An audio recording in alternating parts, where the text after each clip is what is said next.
Bonsoir à tous, bienvenue dans l'entretien du jour. Du 21 au 26 mars prochain, le Sénégal accueille le 9e Forum mondial de l'eau, un forum que Télésud va couvrir de bout en bout parce que la crise de l'eau menace la paix sur notre terre. Pour parler de ce forum, nous avons un invité, il nous parle depuis Dakar.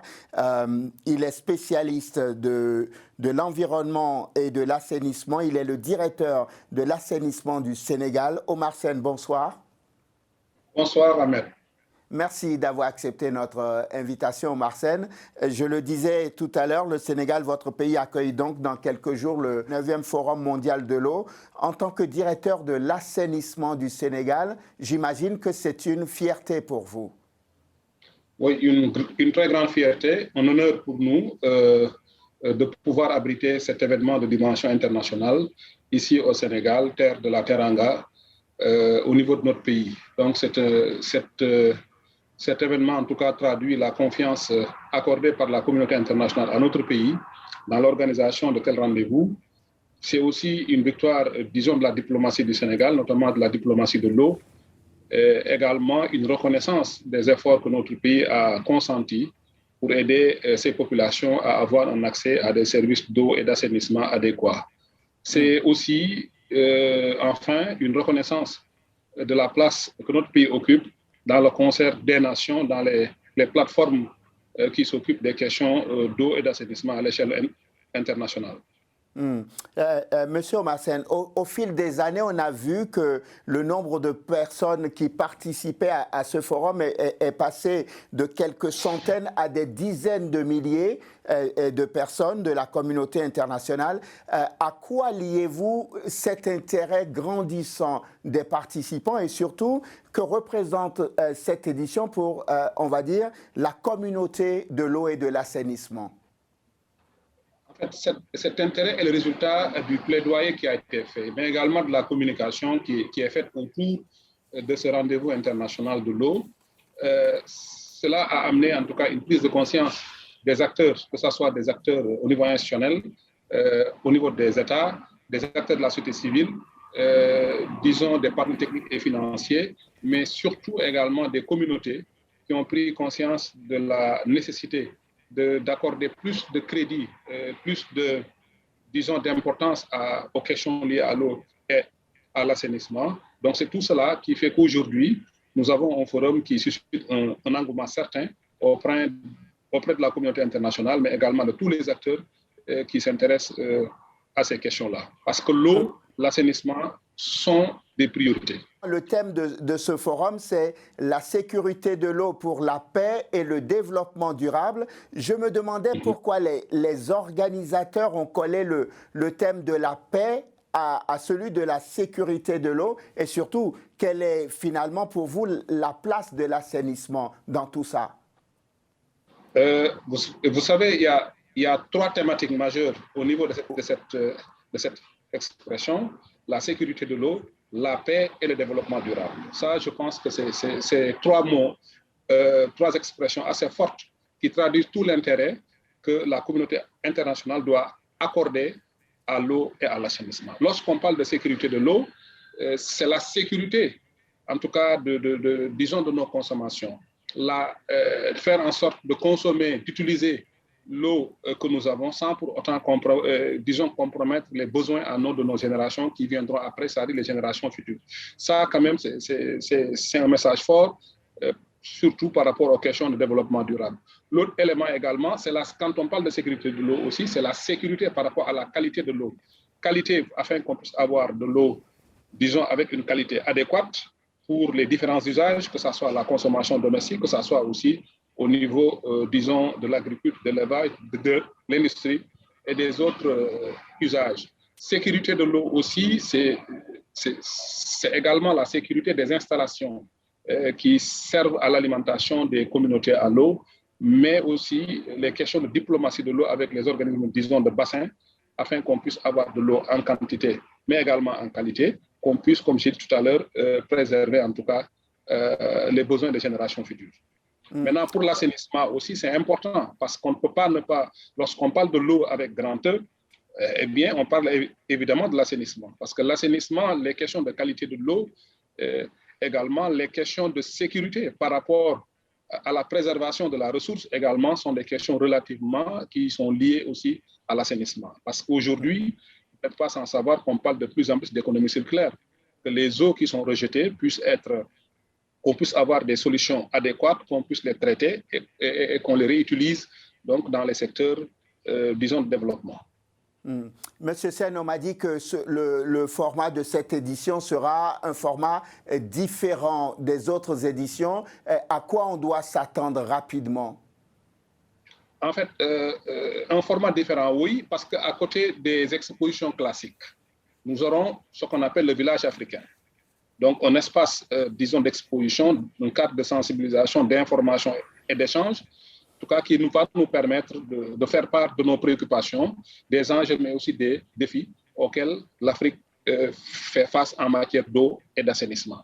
L'autre élément également, c'est qu'aujourd'hui, donc, lorsque qu'on parle de ces questions-là, on ne peut pas, en tout cas, il y a l'autre élément fort, c'est qu'on aura aussi le village de l'assainissement. Donc, un village qui va nous permettre, nous, en tout cas du sous-secteur de l'assainissement, de pouvoir porter notre voix, de pouvoir partager les expériences, apprendre de ces expériences-là, mais aussi et surtout, en tout cas, tirer les leçons de ces expériences pour voir comment améliorer nos interventions, mais partager avec les autres afin qu'on puisse nouer plus de partenariats. On a souvent entendu dire que l'assainissement était le parent pauvre en général. Est-ce que vous croyez, en quoi d'ailleurs l'assainissement est-il le parent pauvre de ce genre de forme? A toujours été considéré comme parent pauvre parce que justement, en fait, il n'y avait pas encore une prise de conscience certaine de nos décideurs par rapport à la nécessité d'accorder une plus grande priorité à l'assainissement. Mais aujourd'hui, les paradigmes sont en train de changer. Il y a une évolution en cours qui fait que dans beaucoup de pays, en tout cas, l'assainissement commence à occuper la place qui devait être, disons, le sien. Chez nous, au Sénégal, par exemple, aujourd'hui, on a pendant longtemps souffert, en tout cas, du fait qu'on privilégiait les investissements dans l'eau, disons l'eau potable, que ceux qui devaient être faits au niveau de l'assainissement. Et depuis cette année, je pense que depuis ces dernières années, disons, il y a eu des changements de paradigme et de sorte qu'aujourd'hui, on donne davantage de ressources à l'assainissement. Omar Sen, je sais qu'il y aura beaucoup de participants. On parle d'à peu près 30 000 participants. Et j'étais en train de me demander ce que la participation des organisations civiles comme Speak Up Africa pouvait apporter à ce genre de forum. Beaucoup. La société civile apporte beaucoup à la réflexion, au plaidoyer, à la communication, afin que les gens puissent prendre davantage conscience de la nécessité d'accorder une plus grande importance à l'assainissement. Et à ce niveau-là, Speak Up Africa fait un très bon travail, un travail que nous apprécions. Et au-delà de ça, c'est une organisation, en tout cas, qui nous aide en tant qu'entité étatique dans nos activités de tous les jours. Mais pour ce qui est du cas spécifique du forum, quand même Speak Up Africa nous a beaucoup aidé. Donc, disons, dans l'aménagement, la configuration du stand, disons, du village de l'assainissement, mais pour nous, tout ce qui nous concerne, la direction de l'assainissement aussi, dans l'aménagement de notre propre stand. Donc, Speak Up Africa a beaucoup contribué à nous apporter en tout cas son expertise, mais également son appui, son soutien financier. Omar Sen, on s'achemine dans quelques minutes vers la fin de cet entretien, mais j'avais encore 2 ou 3 questions à vous poser rapidement. En quoi les engagements qui seront, par exemple, pris à Dakar, les conclusions de ce forum vont contribuer à atteindre les objectifs des ODD? On est là dans le cas numéro 6 des ODD, on est d'accord? En fait, en tout cas, on a grand espoir, parce qu'un rendez-vous comme ça, aussi important, qui est en tout cas fréquenté par la communauté mondiale de l'eau, avec tous les acteurs, les partenaires techniques et financiers, les organisations de la société civile, les États.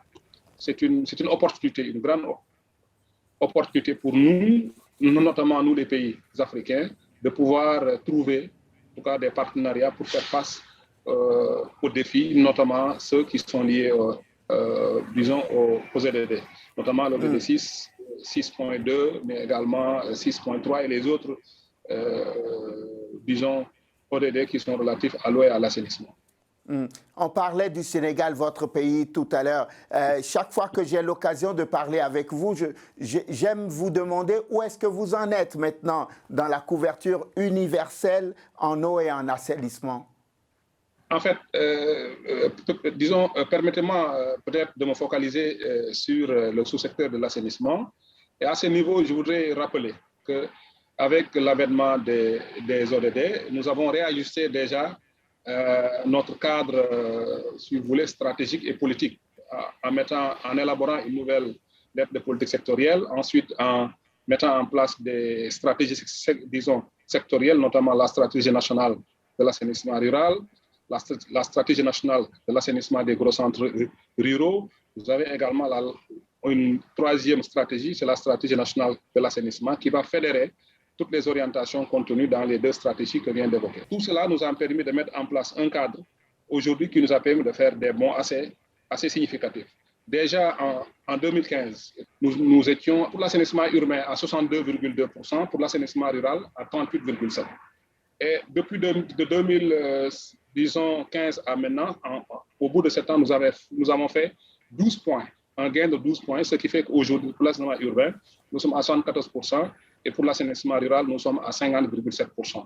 Et de manière globale, le taux d'accès aujourd'hui est de 61,91% d'après les dernières statistiques sorties en 2020. Donc cela veut dire qu'on a fait des pas importants, mais beaucoup reste à faire et qu'il va falloir qu'on accélère la cadence afin qu'on puisse être au rendez-vous de 2030. Omar Sène, ce sera ma dernière question pour vous. À votre avis, de quelle manière est-ce que le Forum de Dakar et ses conclusions contribueront à résoudre concrètement, je vais dire, les défis liés aussi bien à l'accès à l'eau et à l'assainissement? Je pense que la réponse peut être courte. Hein. C'est vraiment d'apporter, comme son nom l'indique, des réponses. Parce que, si vous voulez, c'est le forum des réponses. Il faudrait qu'on apporte des réponses concrètes, n'est-ce pas, à tous ces problèmes auxquels nous faisons face. Et qu'il y ait des engagements forts, des engagements réalistes, donc nous pouvons mettre en œuvre afin d'aller inéluctablement vers le rendez-vous de 2030. Omar Sène, merci. Oui, merci. Je rappelle que vous êtes le directeur de l'assainissement du Sénégal. Merci beaucoup d'être venu nous parler du volet assainissement dans la préparation du 9e Forum mondial de l'eau que Dakar abrite. Je rappelle la date du 21 au 26 mars prochain. Télésud déplace une équipe spécialement pour cela. Merci infiniment. Voilà, merci, M. Ahmed. Et en tout cas, je remercie Télésud pour l'intérêt que vous accordez à ce que nous sommes en train de faire, notamment la direction de l'assainissement, mais aussi le Sénégal de manière générale. Merci à vous de nous avoir suivis. Nos programmes se poursuivent évidemment sur Télésud. Bonne suite de programme.